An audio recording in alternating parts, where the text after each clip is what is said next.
서로 돌아보시며 축복해 주십니다. 하나님의 은혜가 풍성하십니다. 이렇게 서로 축복해 주십니다.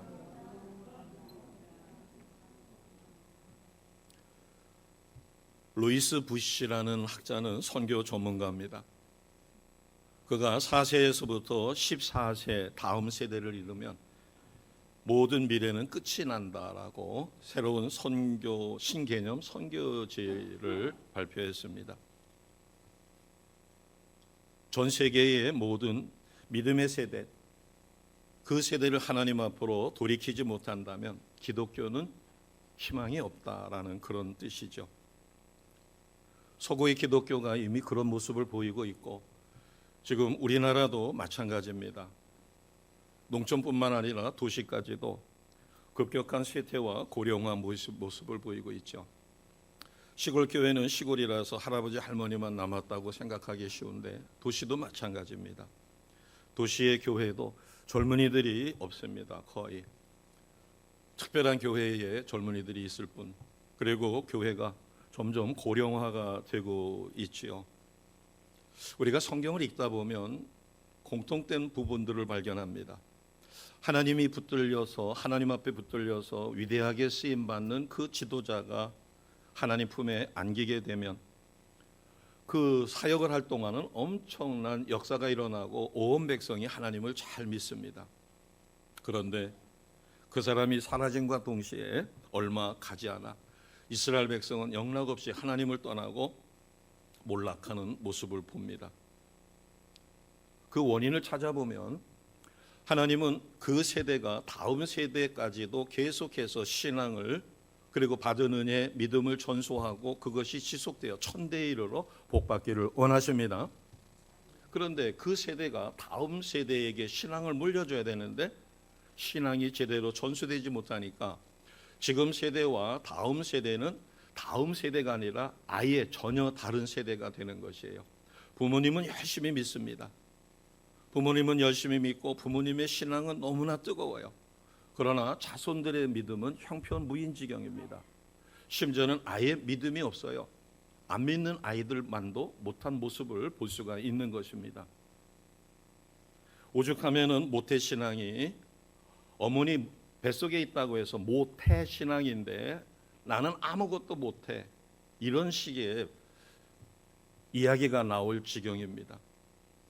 우리 한국교회의 커다란 문제점도 바로 이러하죠. 오늘 우리가 같이 교독했던 10절 말씀을 봅니다. 10절 말씀을 보면 그 세대의 사람도 다 조상들에게 돌아갔고 그 후에 일어난 다른 세대, 다음 세대가 아니라 다른 세대라고 표현을 해놨어요. 왜? 하나님을 모르기 때문에. 하나님을 알고 하나님 뜻대로 살았던 믿음의 세대와는 전혀 다른 모습, 불신앙의 모습으로 이방신을 섬기고 다른 세대는 여호와를 알지 못했다. 뿐만 아니라 여호와께서 이스라엘을 위하여 행하신 일조차도 알지 못했다는 겁니다. 하나님은 사람을 축복하셨어요. 창세기 1장 26절에서 28절 말씀이죠. 그래서 하나님이 창조하신 피조물인 이 땅을 에덴 동산을 다스리고 그곳에서 생육 번성하라고 복 주셨어요. 그리고 하나님께서 복을 주시고 축복하여 세운 기관은 가정입니다. 그리고 가정이 모여지면 교회가 되죠. 그래서 하나님이 축복하신 유일한 기관은 가정과 교회예요. 공통점이 있습니다. 가정은 생육 번성하는 기관이에요. 그리고 그 땅을 다스려야 될 자손들에게 1차적인 신앙 훈련이 이루어지는 장소가 바로 가정입니다. 그러면 가정이 모여서 교회가 이루어졌으니까 하나님의 사람을 양육하는 두 번째 교육이 이루어지는, 가정에서 이루어진 가정교육을 토대로 해서 교회는 교회다운 교회의 교육이 이루어집니다. 그래서 하나님에게 경배하게 되고 하나님 뜻대로 쓰임받도록, 이 가정과 교회의 공통점은 받은 은혜를, 받은 축복을 다음 세대에 계승 발전시켜 하나님의 축복이 천대에 이르기까지 지속되는 그 일을 감당하는 것이 가정과 교회의 공통점입니다. 오늘 이 말씀을 통해서 우리는 나뿐만 아니라 다음 세대가 하나님을 잘 믿어 우리의 자손들이 천대 이르러 하나님의 은혜와 복을 받으며 마지막 재림 주님 오실 때 전혀 후회 없는 삶을 모두가 살아갈 수 있기를 주님의 이름으로 축복합니다. 아멘. 하나님은 이 믿음이 전수되는 것을 굉장히 중요시 여기셔요. 예수님의 사역을 보게 되면 예수님은 공생의 기간 내내 12명의 제자를 철저하게 훈련시키고 그리고 파송시키고 그래서 안 되면 다시 피드백을 시켜가지고 세워져서 주님이 안 계실 때 12제자를 통하여 복음이 전 세계에 전파되게 만드셨습니다. 사도 바울도 마찬가지입니다. 가는 곳곳마다 제자를 양육하고 그래서 사도 바울에게는 정말로 훌륭한 제자들이 있어요. 우리가 잘 아는 대표적인 디모데라고 하는 그리고 브리스길라와 아굴라 부부 등등 해서 바울 주변에는 그가 가르쳐서 세워놓은 제자들이 참으로 많았습니다. 그들을 통하여 하나님의 말씀이 전해져요. 하나님은 어느 한 세대만 축복하셔서 그 세대만이 풍성한 은혜를 누리는 게 아니라 그 세대에 임했던 은혜와 능력과 하나님의 참된 복이 다음 세대로 또 다음 세대로 계속해서 세대마다 누리기를 진실로 원하십니다. 그렇기 때문에 우리가 나뿐만 아니라 나의 다음 자손 때들 그래서 다음 세대를 세우는 일은 우리에게는 정말로 필요한 부분이에요. 오늘 본문 말씀을 보면 부모가 세상을 뜬 지 불과 30여 년이 채 되기도 전에 하나님을 모르는 세대가 만들어졌다는 겁니다. 하나님은 이스라엘 백성을 약속대로 애굽의 노예 생활에서 해방시키셨어요. 그리고 40년 동안 광야에서 연단했습니다. 1세대는 여호수아와 갈렙만이 그리고 거기에서 태어난 2세대가 철저히 훈련을 받아 가나안 땅으로 들어갔어요. 가나안 땅은 빈 땅이 아니라 거기에 원주민들이 있었습니다. 하나님을 의지하여 그 원주민과 싸워 그들을 다 내쫓고 그 땅을 차지했습니다. 그러다 보니까 피비린내 나는 전쟁을 통하여 그 땅을 차지한 것이에요. 부모 세대가 고생을 많이 했겠죠. 그래서 그 땅에 들어가 농사를 짓고 그러다 보니까 잉여 농산물이 생기게 되고 풍요로운 삶을 누리게 돼요. 그런 다음에 그 땅에 정착해서 나온 세대, 그 세대는 평화 시대를 맞습니다. 이미 전쟁이 끝났고 그래서 평화로운 시대에 부모들이 고생해서 일궈놓은 그 땅에서 풍요로운 삶을 살게 돼요. 그래서 평온과 안락을 누립니다. 그런데 안타까운 것은 7절 말씀을 보겠습니다. 7절 말씀을 보시면 백성이 여호수아가 사는 날 동안 두 번째는 여호수아 뒤에 생존한 여호수아의 그 놀라운 하나님의 역사하심을 본 장로들 그리고 이스라엘에게 하나님이 행하신 모든 큰 일을 본 자들이 사는 날 동안은 여호와를 섬겼습니다. 신앙에 문제가 없었어요. 여호수아가 살아있는 동안 그리고 여호수아와 함께 생존한 장로들 그리고 여호수아뿐만 아니라 하나님이 이스라엘에게 행하신 기적과 같은 큰 일들을 직접 체험한 그 세대가 살아있을 동안에는 하나님을 잘 섬겼어요. 그런데 가나안에 들어가서 태어난 다음 세대 부모 세대가 세상을 떠나게 되고 부모들의 천신만고 노력과 하나님의 은혜 가운데 풍성한 삶을 누리게 된 그들은 전쟁을 몰랐어요. 그러나 그들은 풍요로운 삶 속에 이방신에 대한 탐닉 그래서 우상 숭배에 빠지게 되고 하나님을 모르게 됩니다. 왜 이렇게 됐을까? 그것은 부모 세대가 다음 자녀 세대를 바로 세워가는 일에 실패했기 때문에 그렇습니다. 10절을 보겠습니다. 10절을 보시면 그 후에 일어난 다른 세대는 어떻게 됐어요? 여호와를 알지 못했다. 여기서 그 후에 일어난 다른 세대는 가나안 땅에 들어가서 태어난 자녀들입니다. 여호와께서 이스라엘을 위하여 행하신 일조차도 듣긴 들었어요. 부모를 통해서 전수받은 겁니다. 그러나 직접 체험한 것과 전에 들은 것은 다르죠. 춥고 배고프고 헐벗고 굶주렸을 때는 하나님 앞에 무릎 꿇고 목숨 걸고 매달립니다. 뜨거운 열정적인 신앙이 있어요. 그러나 등 따시고 배부르고 아쉬운 것이 없는 세대, 그게 바로 가나안 땅에 들어가서 태어난 풍요로운 삶 속에서 태어난 2세대예요. 그러니까 3세대가 되겠죠. 그들은 배고픔도 모릅니다. 전쟁의 피비린내가 뭔지도 몰라요. 부모들이 이루어 놓은 풍요로운 삶 속에서 말로만 듣는 신앙, 그러다 보니까 그 신앙은 하나님을, 여호와를 알지 못하게 됐고, 하나님께서 이스라엘에게 행하신 그 엄청난 기적과 같은 일조차도 모르게 됐던 거예요. 그런데 이게 놀랍게도 30년이 채 되기도 전에, 그럼 현실적으로 우리의 삶은 어떨까? 부모님은 어마어마한 믿음을 갖고 있습니다.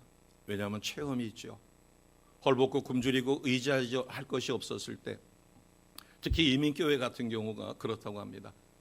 그래도 한국에서는 내놓으라고 잘 살았고 그것을 정리해서 이민을 갔지만 막상 가서 보니까 언어 장벽, 그 다음에 직장다운 직장을 갖지 못합니다. 당장 자동차를 구입하기 전에는 누가 나를 픽업해 줘야 돼요. 공항에서 택시 타고 간다는 것은 상상하기가 어렵습니다.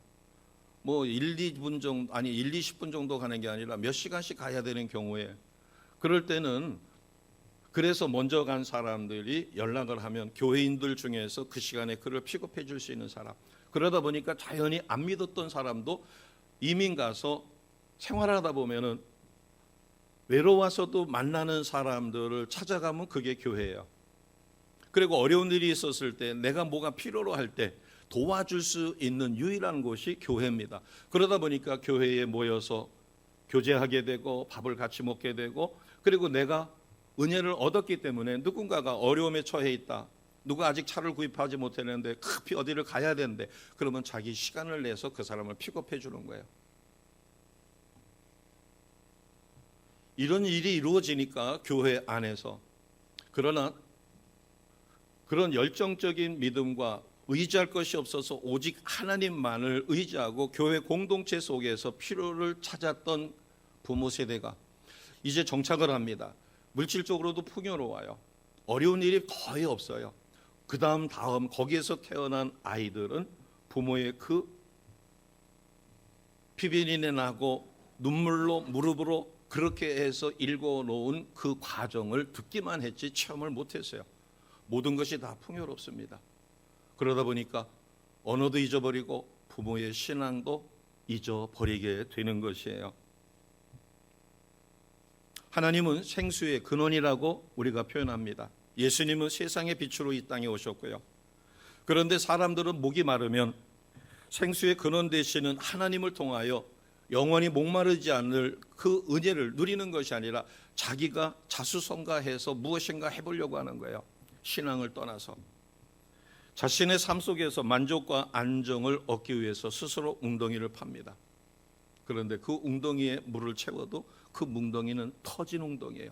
물이 차지 않습니다.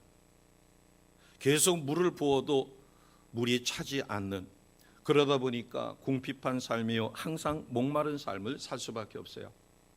우리는 웅덩이라는 표현이 익숙하지가 않습니다. 그러면 탑을 쌓아요.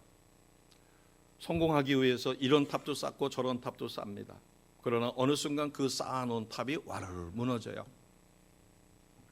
하나님을 알 때는 영적인 생수를 공급하고 영혼의 갈증을 해소받습니다. 그러나 삶의 탄력이 생기고 하나님의 은혜를 체험하고 그래서 신실한 믿음으로 들어가요. 그러나 그것을 체험해보지 못하면 신앙은 형식적이 될 수밖에 없습니다.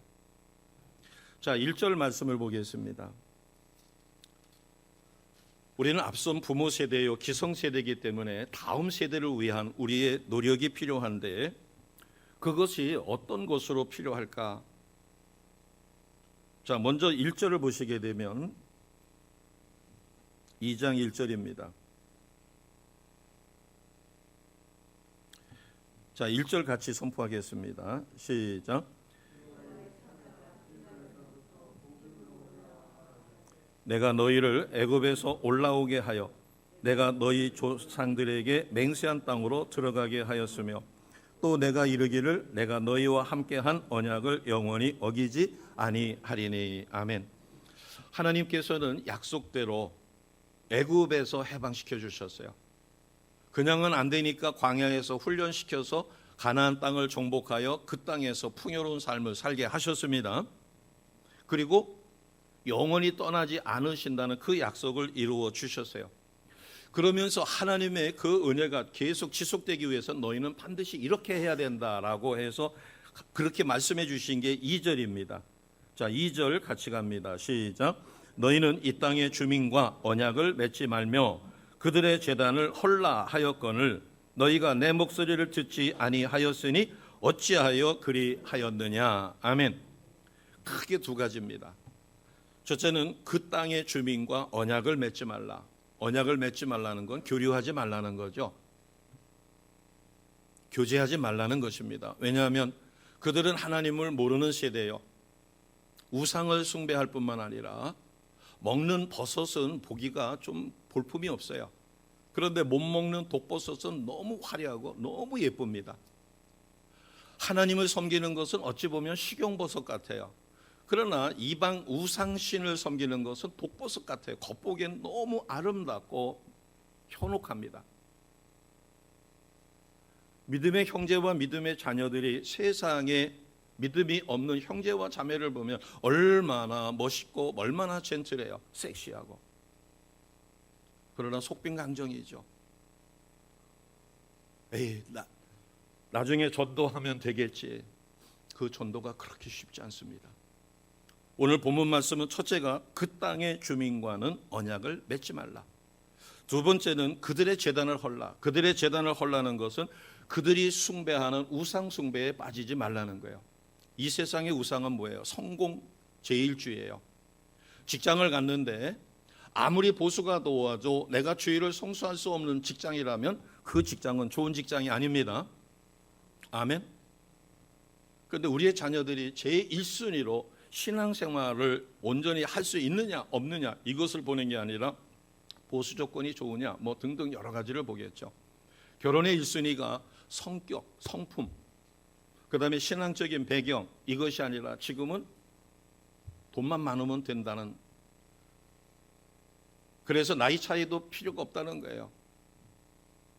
왜냐하면 그렇게 살다가 남편이 죽으면, 돈 많은 아내가 죽으면 그거 가지고서는 새롭게 제2, 제3의 인생을 시작할 수도 있다라는 그와 같은 하나님과 다른 생각을 갖는 것이에요. 자, 2절에 하나님의 명령을 보게 되면 그 땅 주민과 언약을 맺지 말고 그들의 제단을 헐라. 그러면 여기에 순종했던 이스라엘 백성들은 어떻게 했어요? 2절 하반절을 보겠습니다. 하나님은 이 두 가지 명령을 내리셨어요. 어마어마한 명령도 아니고 지키기 어려운 것이 아니에요. 그런데 그들은 어떻게 했는가? 자, 2절 중간쯤 보게 되면 너희가 어떻게 했다고 돼 있어요? 내 목소리를 듣지 아니하였으니. 지금 성경책을 안 보시는 분은 하나님 말씀을 어기는 겁니다.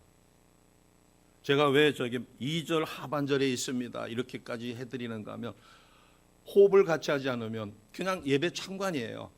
구경 오신 거예요. 아무 의미가 없습니다. 은혜를 못 얻어요. 그러나 최소한도 보고 우리가 같이, 그래서 제가 너희가 어떻게 했다고 했어요? 그러면 내 목소리를 듣지 않았다. 이렇게 참여를 하시면 그 순간 하나님의 놀라운 은혜와 역사가 있게 됩니다. 아멘. 그래서 제가 혼자서 그냥 일방적으로 선포하고 막 이렇게 해도 되는데 자꾸 유도를 하는 이유는 참여하시라는 거예요. 자, 7절을 보겠습니다.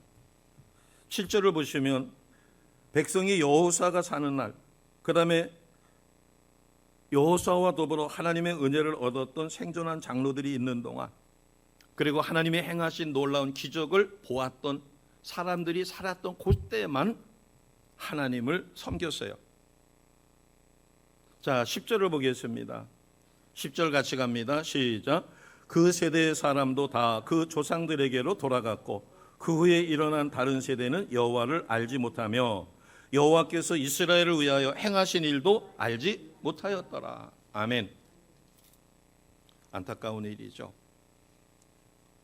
그러면 하나님을 떠나게 되면 어떻게 될까? 자, 3절을 보겠습니다. 3절 같이 합니다. 시작. 그러므로 내가 또 말하기를 내가 그들을 너희 앞에서 쫓아내지 아니하리니 그들이 너희 옆구리에 가시가 될 것이며 그들의 신들이 너희에게 올무가 되리라 하였노라. 아멘. 사사기 말씀을 또는 구약을 보게 되면 이 3절 말씀이 그대로 이루어지죠. 심지어는 사사기 전체를 보면 이스라엘 백성은 하나님을 좋은 사사가 생겨가지고 그가 가르칠 때는 그때는 반짝하고 믿어요. 그러나 그 사사가 죽고 나면 영락없이 옛생활로 돌아가고 우상 숭배하고 하나님을 떠납니다. 그러면 하나님은 또 그들을 징계하여 외부에서 적이 쳐들어와서 포로 생활을 하거나 고통 속에 있게 돼요. 이와 같은 어려움이 7번이나 넘게 남의 나라 노예가 되는 비참한 역사가 사사기에 계속 반복돼서 일어나요. 왜 이렇게 되었을까? 그것은 부모 세대와 자녀 세대의 갭이 너무나 큰 것입니다. 부모 세대는 만나를 먹었어요. 매일처럼. 그리고 기적을 체험합니다. 눈으로 보고 듣고 체험한 세대예요. 홍해가 갈라지는 것도 봤습니다. 바로가 두 손 들고 자기들이 해방되는 것도 봤어요. 죽음의 신이 자신의 집은 그냥 건너뛰었어요. 왜? 문설주와 인방에 발라놓은 어린 양의 희생의 피로. 그러나 자기 주인 집에 장자가 죽고 가축의 첫 소생이 죽는 처참한 그 무서운 공포와 같은 밤이 있었다는 사실도 압니다. 이게 부모 세대예요. 기적을 체험했고 눈으로 보고 듣고 체험했어요. 그러나 그 자손들은 만나를 먹어본 적이 없습니다. 가나안 정복에 피투성이 나는 싸움을 싸워본 적이 없어요. 전쟁도 끝났고 평화의 시대가 찾아왔고 풍요로움 속에 그들은 태어났어요. 우리 믿음의 부모님들이 보릿고개를 압니다. 배고픔이 뭔지 알아요. 그리고 하루에 2끼만 먹어도 행복했던 시절이 있었어요. 그런데 지금의 세대들, 지금 태어나는 아이들은 그거 몰라요. 이해가 안 돼요. 아니 슈퍼마켓에 가면 푸드마켓에 가면 하다못해 우리 집 냉장고에도 이렇게 먹을 게 많은데 왜 굶어? 밥이 없으면 빵 먹으면 되지. 이해가 안 되는 거예요. 이스라엘 백성도 같은 것입니다. 하나님이 살아계심과 하나님의 역사하심을 체험했던 부모의 세대. 우리식으로 바꿔 이야기하면 의지할 데가 없어요. 너무나 가난해서 전체가 가난하니까 먹을 게 없어요. 그래서 저녁 먹고 와서 하나님 앞에 부르짖는 거예요. 그래서 기도해서 하나님의 놀라운 은혜 없이는 벗어날 길이 없어요. 누구도 도와줄 수도 없고. 그러다 보니까 하나님을 향하여 전심으로 기도하고 그 기도가 응답되어 오늘날 대한민국이 이와 같이 세계 경제 10위권 안에 드는 놀라운 풍요로움을 누립니다. 그런데 안타까운 것은 부모의 그 야생적인 영성이 자손들에게 그대로 전수되지 못했다는 거예요. 똑같은 모습이 이스라엘에게도. 그래서 오늘 사사기 2장 1절에서 10절 말씀이 그것을 가르쳐 주는 것이에요. 바울은 에베소에 있는 교회들에게 하나님이 너희에게 준 복이 이 땅에서 장수할 뿐만 아니라 그것을 받아 누리기 위해서는 부모를 공경하고 부모에게 순종하라. 그게 에베소서 6장 1절에서 3절 말씀이에요. 그 대신에 부모에게는 그렇게 가르쳤습니다. 아비들아 너희 자녀를 노엽게 하지 말고 오직 주의 교훈과 훈계로 양육하라. 왜냐하면 자녀는 부모의 뒷모습을 보고 배우기 때문입니다. 부모님들이 깊이 생각하지 않으실 수 있어요. 그런데 자녀들은 부모의 그 모습을 아주 깊은 부분까지 본다는 것입니다. 우리가 사람을 키우는 것, 다음 세대를 세우는 것은 때를 놓치면 안 됩니다. 농사와 같아요. 신앙은 하나님께 영광을 돌리기 위해서 반드시 해야 될 게 있어요. 내 힘 가지고 되는 것이 아니라 우리가 누구를 닮아가지고 하나님께 헌신 봉사해서 하나님께 영광을 돌려요? 예수님을 닮아가는 겁니다. 예수님의 모양만 담는 게 아니라 예수님의 성품을 담는 거예요. 예수님은 온유하시고 사랑이 많으시고 노하기를 더디하시고, 그래서 우리는 예수님을 닮아서, 그래서 누군가가 나를 보고 집사님, 권사님, 장로님, 목사님을 뵈니까 예수님을 뵙는 것 같아요. 이와 같은 경지에까지 올라가셔야 합니다. 아멘. 그러기 위해서는 철저한 신앙 훈련이 필요한 것이에요. 여호수아 시대의 부모들처럼 자녀 교육에 실패했다. 아니 그 엄청난 어마어마한 일을 겪었는데 어떻게 자손들에게 그게 전수가 안 됐을까? 그것은 우리 시대도 마찬가지죠. 그러면 우리가 다음 세대를 우리랑 전혀 다른 세상에 빠져버린 그런 세대가 안 되게 만들기 위해서는 비결이 뭘까? 앞으로 우리 젊은이들이 살아갈 때 4차 산업혁명을 벌써 겪고 있습니다. 가상공간이라는 것도 있고, 요즘에는 모델을 쓰지 않고 가상공간에서 그 만들어 놓은 모델이 오히려 슈퍼모델보다도 더 쓰죠. 코로나에도 전혀 영향이 없습니다. 24시간 아무 때고 필요할 때 촬영해도 되고, 사람은 몸이 아플 수도 있어요. 특히 여자 모델의 경우에는 몸이 주기적으로 불편할 때가 있습니다. 그런데 가상 공간에 만들어 놓은 그 모델은 언제든지 불러다가 쓸 수가 있어요. 또 AI라고 해서 인공 로봇, 점점 일자리가 과학이 발달하다 보니까 인공 로봇에 의해서 침식당하는 경우도 있죠. 지금 어지간한 전자제품 생산은 전부 다 오토매틱입니다. 자동차 생산도 마찬가지고 사람이 할 수 있는 공정은 이제 얼마 남지 않습니다. 우리가 이러한 부수적인 환경적인 사회적인 문제 때문에 신앙이 전수 못 되는 것이 아니라 부모 세대가 철저하게 믿어야 돼요. 우리는 오직 예수, 오직 성경 말씀, 오직 성령의 역사 이외에는 의존할 게 아무것도 없습니다. 우리가 가지고 있는 지식은 서로 공유하고 세상에서 보편적인 상식적인 삶을 살기 위해서 필요해요. 그러나 모든 지혜의 근원은 하나님께 있습니다. 이것을 어떻게 내가 내 자녀에게 전수시켜 줄 것인가? 바꿔 이야기하면 세상은 전통적인 방식이 있습니다. 어려서부터 우리는 창조론을 교회 안에서 이야기하지만 세상은 진화론을 가르쳐요. 그래서 원숭이가 진화돼서 사람이 됐다라고 이야기합니다. 그 학설은 모순투성인데도 그렇게 배워요. 이게 전통적인 방식입니다. 우리가 르네상스라고 하는 것을 미화시켜서 배워요. 세계사에서도 배우고 국민윤리에서도 배웁니다. 그러나 모든 것은 하나님 중심이 아니라 인간 중심이에요. 이런 교육을 받다 보니까 그것이 신앙에서 접목되어지기가 쉽지 않습니다. 부모님이 그것까지 다 수용할 수 있는 인문사회과학까지 다 해서 그것을 커버해주고 그거는 이거야 저거는 이거야 해서 납득을 시켜주면 되는데 신앙에서 납득시키기가 어려운 부분이 있어요. 삼위일체 하나님을 어떻게 납득시켜요? 믿음이 없는 아이에게 어떻게 믿음을 납득시켜요? 울타리 밖에서 울타리 안에 뭐가 있는지 백날 얘기해봐야 소용이 없어요. 수박은 겉이 이렇게 줄이 쭉쭉 갔고 뭐 했고 수박은 물이 98%고 이론으로 아무리 얘기해도 수박의 정수를 모릅니다. 팍 쪼개가지고 야 이거 먹어봐 해서 그것을 먹으면 이게 수박이구나. 그런데 신앙은 그렇게 안 돼요. 성령의 도움 없이는 신앙의 전수가 불가능합니다. 그러기 위해서는 내가 성령 안에서 신앙 생활에 그 성령의 충만한 은혜로 강한 영권으로 아이에게 악한 영이 있는 것을 배제시켜 줘야 되는데 부모의 영권이 그렇게 강하지를 못하다 보니까 같이 가요. 부모의 영권이 떨어지면 자식이 맘먹습니다. 말씀 안 들어요. 그러나 하나님의 은혜가 풍성하면 자녀가 부모를 순종하고 공개합니다. 아멘입니다.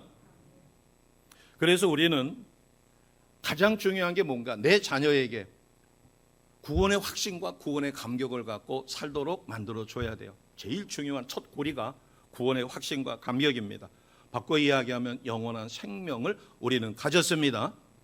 하나님 안에 있는 생명이 예수님 안에 있는 생명이 예수님을 나의 구원자 주님으로 영접하는 그 순간 그 생명은 나에게 왔습니다. 그래서 우리는 그 생명을 받았다. 다시 태어났다. 새 창조되었다. 이렇게 이야기하는 겁니다. 내 자녀에게 구원의 확신 점검해 봐야 합니다.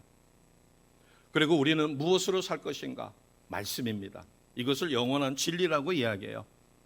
언젠가 진화론은 무너질 것입니다. 왜냐하면 그것은 진리가 아니기 때문에 그러나 하나님의 말씀은 영원합니다. 그래서 우리가 말씀을 먹고 마시고 삶 속에서 누려야 돼요. 나의 모든 가치 판단의 기준은 하나님의 말씀입니다. 그래서 우리는 누구를 닮아가는 거예요? 하나님을 닮아가는 거예요. 하나님을 닮아가는 것은 하나님의 형상, 예수님을 닮아가는 것은 하나님의 형상을 우리가 이 땅에서 누리는 것입니다. 그러기 위해서는 우리는 투자가 필요해요. 이 투자가 필요한 것은 신명기 6장 6절에서 9절 말씀에 이렇게 가르쳐 줍니다. 자, 필요하시면 메모하셔가지고 암송하시면 더욱 좋겠어요. 자, 신명기 6장 6절에서 9절입니다. 같이 갑니다. 시작. 오늘 내가 내게 명하는 이 말씀을 너는 어디에 새겨요? 마음에 새기고 7절입니다. 내 자녀에게 부지런히 가르치며 집에 앉았을 때든지 길을 갈 때든지 누워 있을 때든지 일어날 때든지 이 말씀을 강론하라. 강론하라는 것은 풀어서 설명해서 납득을 시켜주라는 겁니다. 자, 9절입니다. 너는 또 그것을 내 손목에 매어 기호를 삼으며 내 미간에 붙여 표로 삼고 또 내 집 문설주와 바깥 문에 기록할지니라. 아멘. 자, 여기에서 보면 9절에 문설주와 바깥 문에 기록해라. 아니, 문틀에다가 어떻게 기록을 해요? 이거는 메주자라고 하는 이스라엘 백성은 양피지를 얇게 만들어가지고 거기다가 글씨를 씁니다. 그래서 그 글을 이렇게 접어가지고 지금 저 그림에 보이는 저게 메주자예요. 저게 이렇게 열리게 돼 있습니다. 여기 이거 메주자 보이시죠? 메주자는 시대가 흘러가면서 굉장히 여러 가지 모습으로, 그러나 공통점이 있어요. 뚜껑이 열립니다. 열리고 그 속에 자기가 양피지로 깨알같이 쓸어서 넣은 말씀이 거기에 있어요. 우리가 2022년에는 내 입을 넓게 열라 내가 채우리라 시편 81편 10절 작년 것을 올해도 우리가 다시 붙들었어요. 우리가 저렇게 말씀을 붙여놓고 저 말씀을 보고 들어오는 입구에 포스터를 붙여놓고 그 말씀을 볼 때마다 은혜를 받는 것처럼 이스라엘 백성은 저 메주자라고 하는 저 메주자를 다른 말로는 경문갑이라고 합니다. 경문, 하나님의 말씀을 쓴 갑이다, 곽이다 이런 뜻이에요. 또는 성과함이라고도 표현을 해요. 저 메주자에다가 나갈 때 손을 댑니다. 반드시 손을 대고 짧게라도 하나님 저 외출합니다. 외출한다는 게 무슨 뜻이에요? 돌아올 때까지 지켜주세요. 들어오면은 바깥문에 있어요. 나갈 때는 문 안쪽에 오른쪽에 있습니다. 들어올 때는 오른쪽 문에 있으니까 양쪽에다가 붙여놓고 들어올 때 나갈 때도 손대고 기도하고 나가고 들어올 때도 손대고 기도하고 들어와요. 이게 나라 없이 이스라엘 백성이 흩어졌어도 4,300년을 이끌어온 하나님의 쉐마, 이 말씀의 능력입니다. 자, 오늘 6절에서 9절 말씀을 다시 한번 보겠습니다. 6절에 보면 이 말씀을 어디다 새기라고 그랬어요? 마음에 새겨라. 그리고 7절에 보니까 너의 자녀에게 이 말씀을 부지런히 뭐 해라고 그랬어요? 가르치라. 그냥 가르치는 게 아니라 부지런히, 때를 얻든지 못 얻든지 부지런히 가르치라는 겁니다. 그리고 풀어서 설명해서 납득을 시켜주라는 거예요. 자, 똑같은 말씀이 신명기 5장 31절에서 33절입니다. 같이 하겠습니다. 시작. 너는 여기 내 곁에 서 있으라. 내가 모든 명령과 규례와 법도를 내게 이르리리. 너는 그것을 그들에게 뭐 해요? 가르치라는 거예요. 그 다음입니다. 내가 그들에게 기업을 주는 땅에서 그들에게 이것을 어떻게 해요? 가르칠 뿐만 아니라 행하게 하라는 겁니다. 32절입니다. 그런즉 너희 하나님 여호와께서 너희에게 명령하신 대로 너희는 삼가 행하여 좌로나 우로나 치우치지 말라. 좌로나 우로나 치우치지 말라고 하는 것은 신앙심이 좋을 때는 열정적이고 신앙심이 곤두박질 칠 때는 주의 성수조차도 하지 않는 희뜩희뜩하는 그런 신앙생활을 하지 말라는 겁니다. 다시 한번 보겠습니다. 32절을 보시면 여호와께서 너에게 뭐 했어요? 명령하신 대로.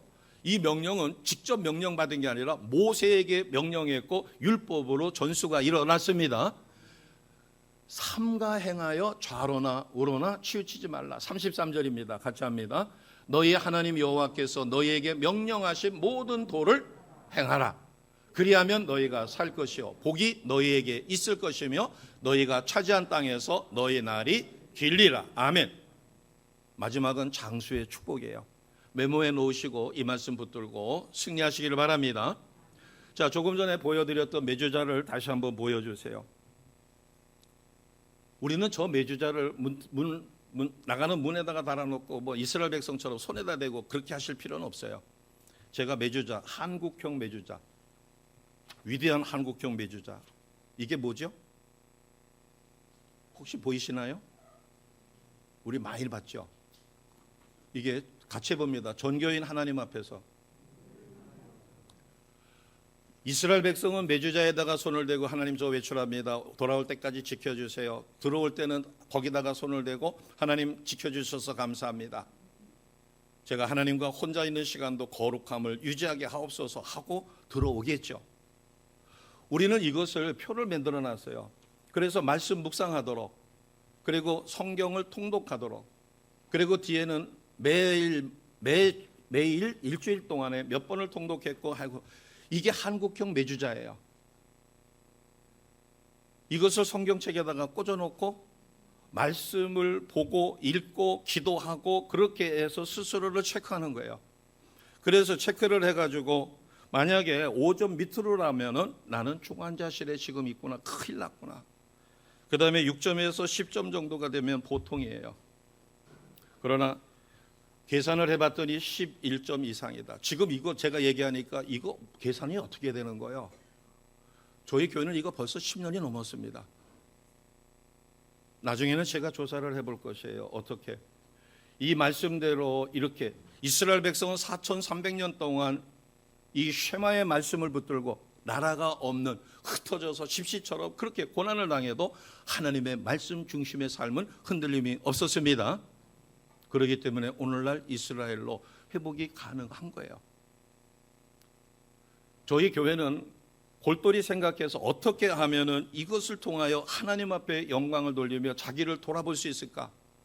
여기에 보게 되면은 예배가 몇 가지 예배가 있는가 하면은 1, 2부 예배가 있습니다. 3부 예배가 있습니다. 수요 예배가 있습니다. 금요 열방 기도회가 있어요. 그러면은 하나님 앞에 예배만 4가지입니다.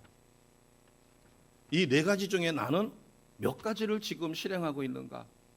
물론 예외가 있을 수 있습니다.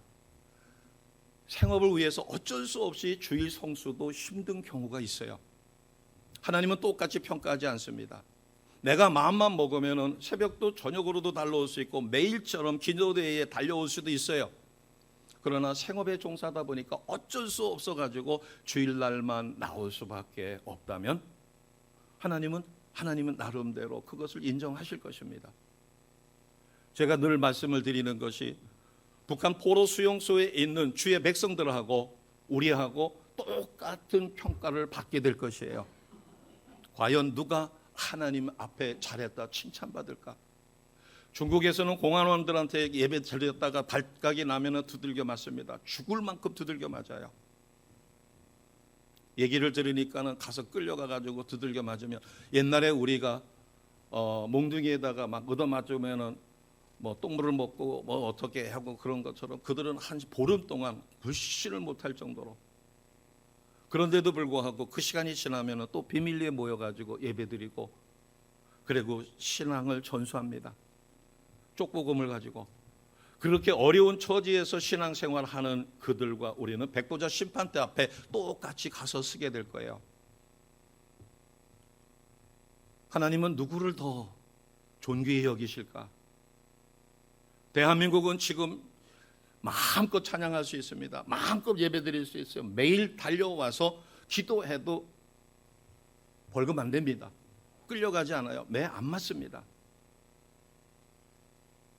포로 수용소에서 언제 죽을지 모르고, 그럼에도 불구하고 끈을 놓을 수가 없어서 그들은 비밀리에 모여가지고, 그래서 저번에 우리가 동영상 봤을 때 연로하신 할아버지가 남쪽으로 내려가고 싶어 할 때 왜 내려가려고 하세요 하고 선교사가 물으니까 찬송 한번 마음껏 부르려고. 그런 열악한 환경에서 목숨 걸고 신앙생활하는 것과 우리가 최소한도 전교인 하나님 앞에서는 4번의 예배 시간이 있고 그 다음에 새벽 예배가 있고 전도가 있고 봉사 헌신이 있고, 이 중에 나는 과연 체크해보면 몇 점을 받을까? 만약에 5점 밑이라면 과연 하나님 앞에 인정받을 수 있을까? 우리는 다시 한번 구원의 문제까지 점검해 보셔야 합니다. 하나님은 오늘 제목처럼 우리에게 주신 은혜, 그리고 나에게 주신 믿어지는 믿음, 이것이 다음 세대에 전수되고 그것이 지속적으로 이루어져 하나님 나라가 확장되는 일에 우리를 쓰기를 진실로 원하십니다. 자, 그래서 잠언서 22장 6절 말씀은 우리에게 이렇게 교훈합니다.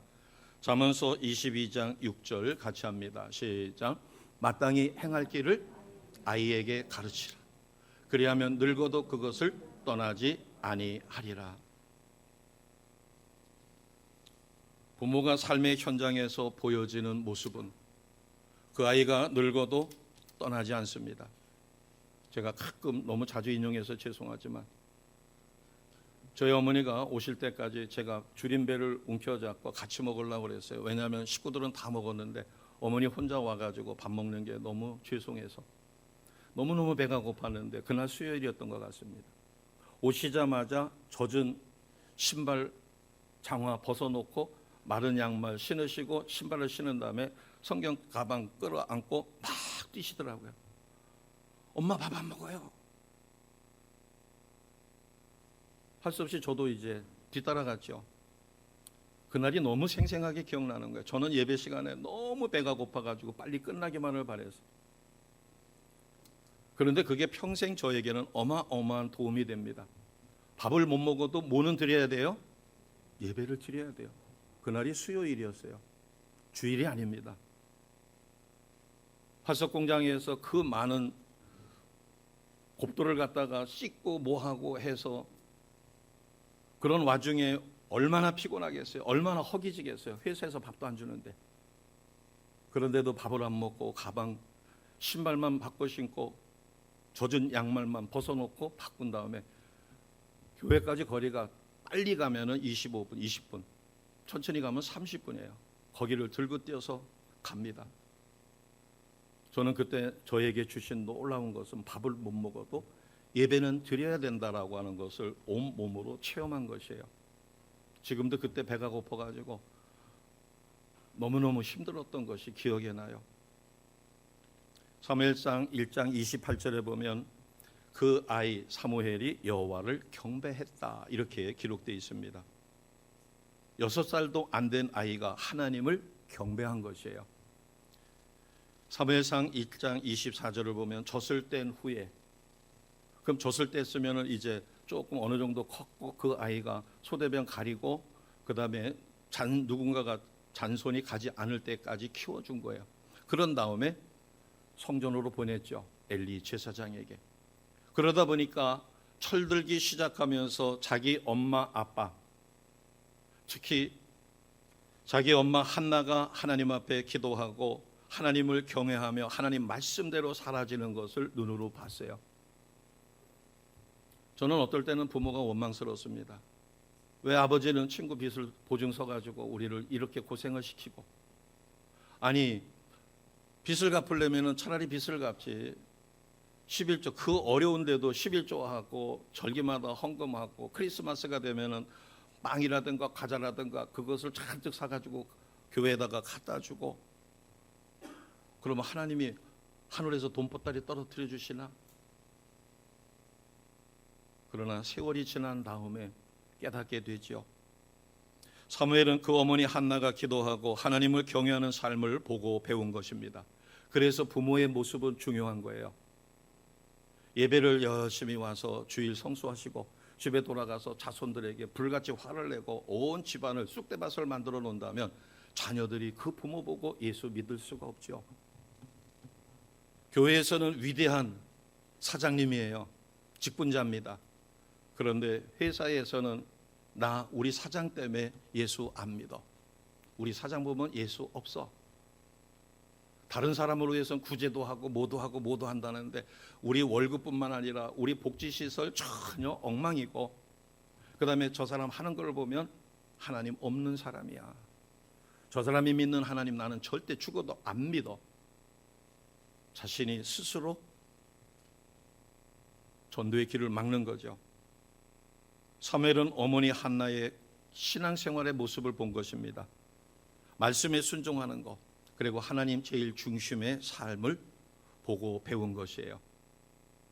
그리고 자기가 어떻게 해서 태어났는지, 어머니가 잔식을 갖지 못했을 때, 하나님 앞에 서원했었을 때 하나님이 그 기도를 들으고 자기를 줬기 때문에 졌을 때면 너는 나시린으로 성전에 가서 하나님을 섬겨야 된다 가르쳤을 것이에요. 그것에 사무엘은 순종했겠죠. 자, 신명기 6장 24절 우리가 마지막 말씀으로 선포하고 제 말씀을 접겠습니다. 신명기 6장 24절입니다. 같이 합니다. 시작. 여호와께서 우리에게 이 모든 규례를 지키라 명령하셨으니 이는 우리가 우리 하나님 여호와를 경외하여 항상 복을 누리게 하기 위하심이며 또 여호와께서 우리를 오늘과 같이 살게 하려 하심이라. 아멘.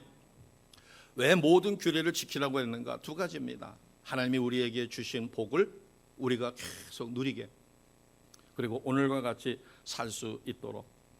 오늘 제목이 은혜와 믿음이 전수되고 지속되게 하라. 이것의 1차적인 책임은 우리와 같은 부모 세대, 우리 세대가 있습니다. 그런 다음에 다음 세대를 아름답게 세워야 될 것이에요. 이것이 가정에서 이루어져야 되고 그 다음에 교회 공동체 안에서 이루어져야 합니다. 우리는 두려워하지 않습니다.